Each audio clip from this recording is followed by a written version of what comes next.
Bem-vindos novamente ao curso de Propriedades Físicas dos Alimentos. Hoje nós vamos falar um pouco sobre isotermas de sorção.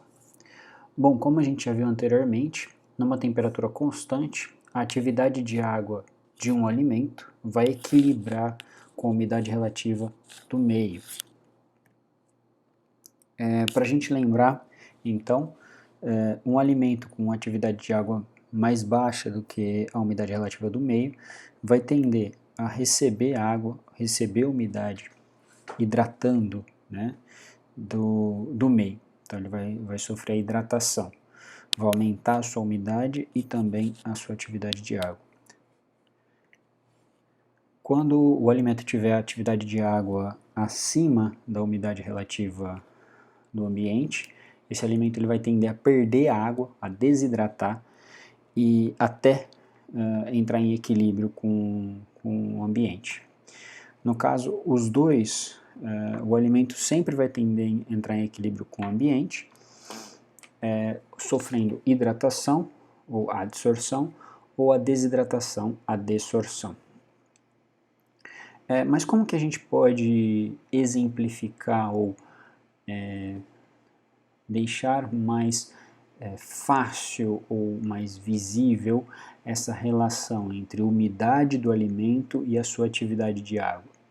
Bom, uma forma que nós utilizamos para visualizar essa relação entre umidade do alimento e atividade de água são as curvas de sorção a uma temperatura constante.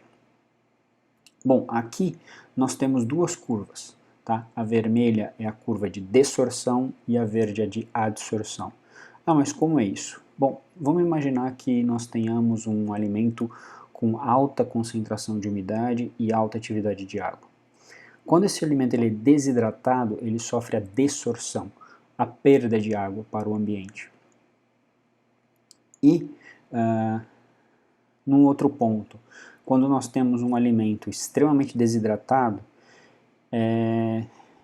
e ele é reidratado, né, ele sofre a adsorção. Nós temos a curva de adsorção. Esses são comportamentos do alimento, tá? Em meios.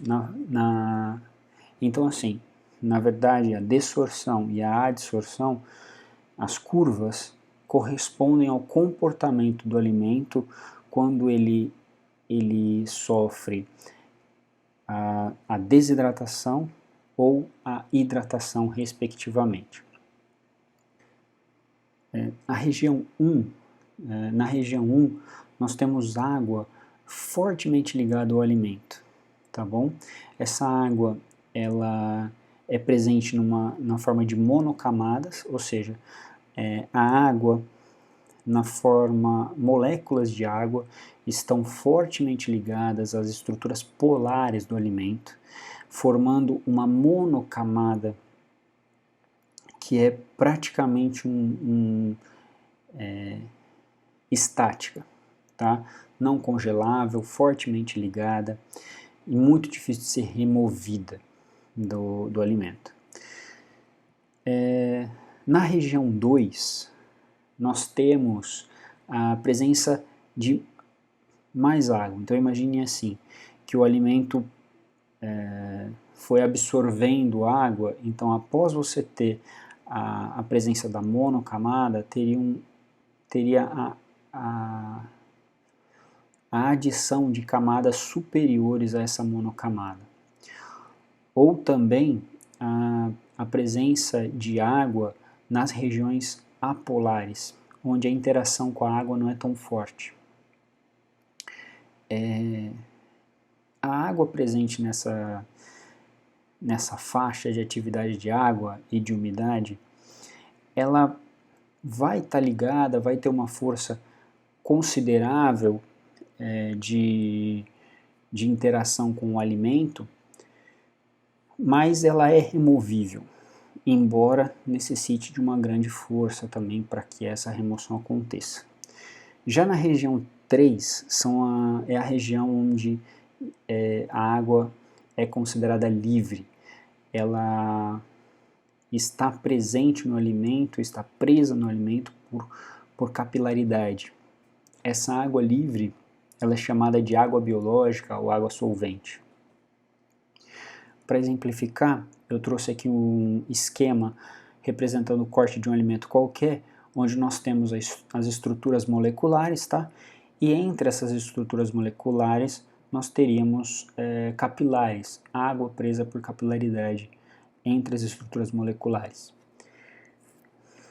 Um outro ponto que é muito interessante de observar é a diferença existente entre a curva, entre o comportamento de desidratação e o comportamento de hidratação, ou seja, entre a curva de desorção e a curva de adsorção. Essa diferença entre a curva de desorção vermelha e adsorção verde é chamada esterese. Por que isso acontece? Bom, isso acontece porque durante o processo de desidratação, as estruturas moleculares podem ser colapsadas, as paredes podem enrijecer, proteínas podem complexar e várias outras coisas podem acontecer dentro do alimento que vai dificultar a reabsorção da água, tá? Ou seja, se você tem dificuldade para absorver água, essa água que você adiciona a mais no alimento, ela vai ficar livre, então a sua atividade de água vai ser mais alta. E é isso que acontece. Se a gente perceber, para a mesma atividade de água, as umidades da desidratação, da desorção são maiores, ou seja, você tem maior quantidade de água em alimentos quando ele está natural, está sendo desidratado, do que quando ele está sendo reidratado. Como eu gosto de explicar a esterese?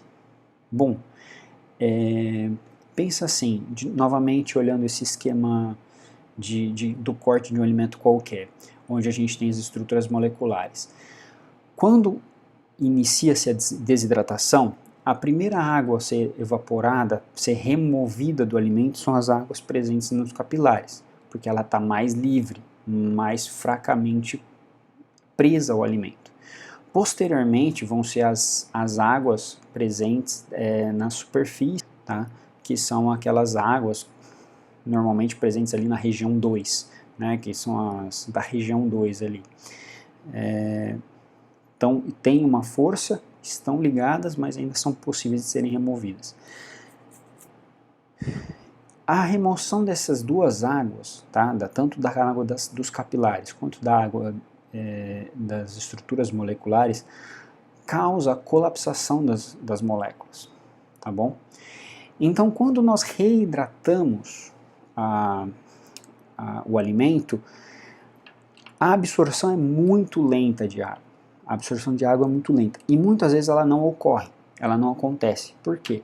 Porque as moléculas não têm mais a capacidade de reter a água como tinham antes da desidratação.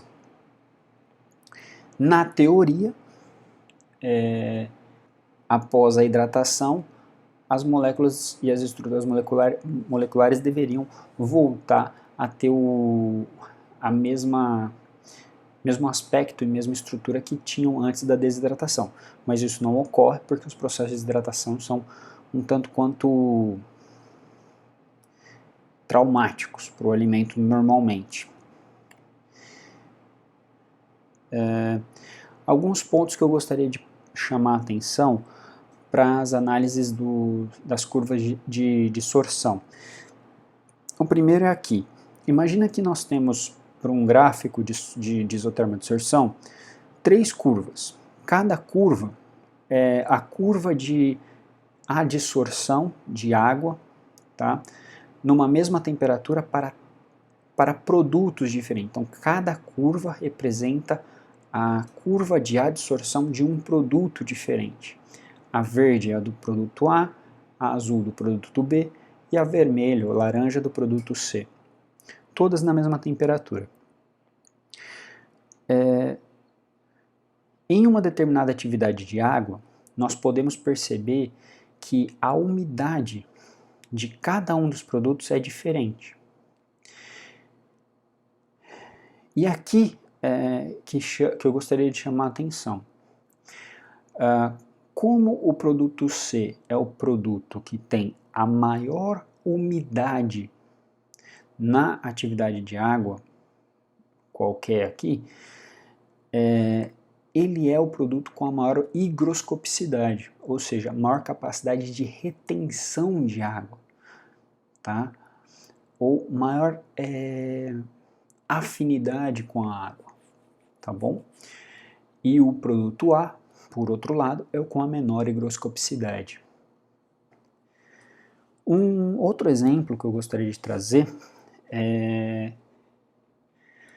também para o caso de curvas de adsorção, tá? Mas aqui é para o mesmo produto.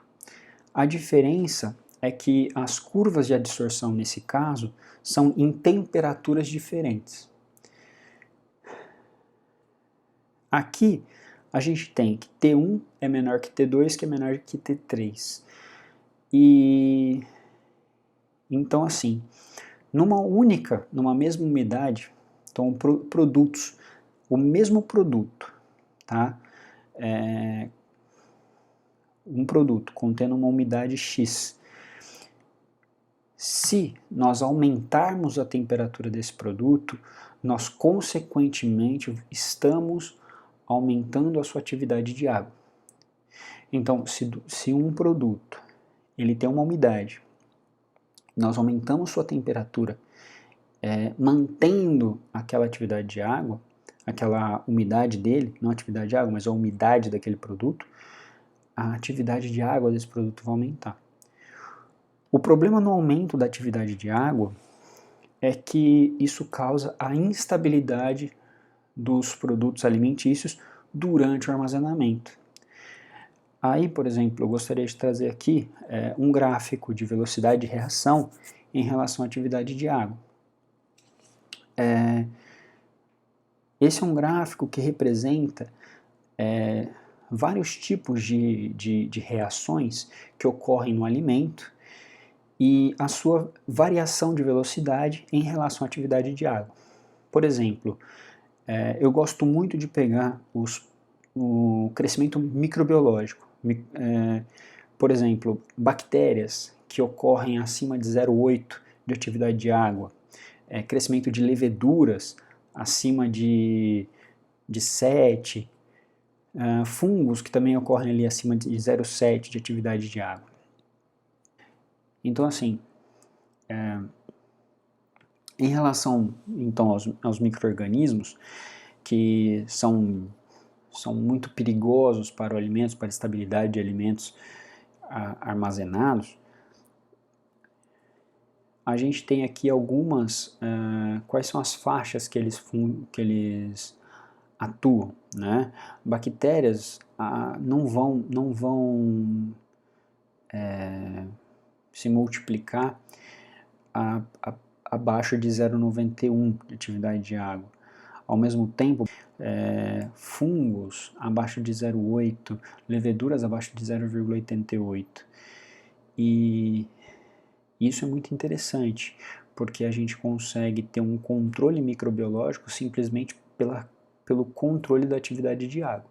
A gente não precisa fazer grandes processos de esterilização, nada disso, que poderiam também causar problemas para o alimento. Então, algumas formas de reduzir a atividade de água, por exemplo, de alimentos, é por desidratação, ou seja, secagem, alguma coisa assim. A concentração, você aumenta a concentração de alguns componentes, como sal, açúcar,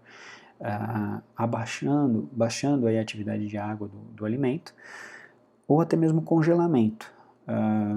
Aqui estão presentes na tabela as atividades de água do gelo, de água mesmo, a 0, menos 10 até menos 50, e a gente pode ter uma ideia de qual a influência da temperatura na atividade de água. Bom, aqui eu trouxe uma tabela com as atividades de água de alguns alimentos, para que nós tenhamos uma ideia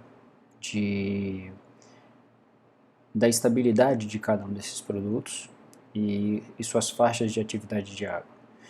Então, os produtos com atividade de água baixa são mais estáveis, produtos de atividade de água alta são menos estáveis e necessitam maior cuidado quanto ao crescimento, principalmente microbiológico, durante o processamento deles. Tá? Bom, gostaria de agradecer, deixa um comentário aí se você tiver alguma dúvida, e é isso, até a próxima.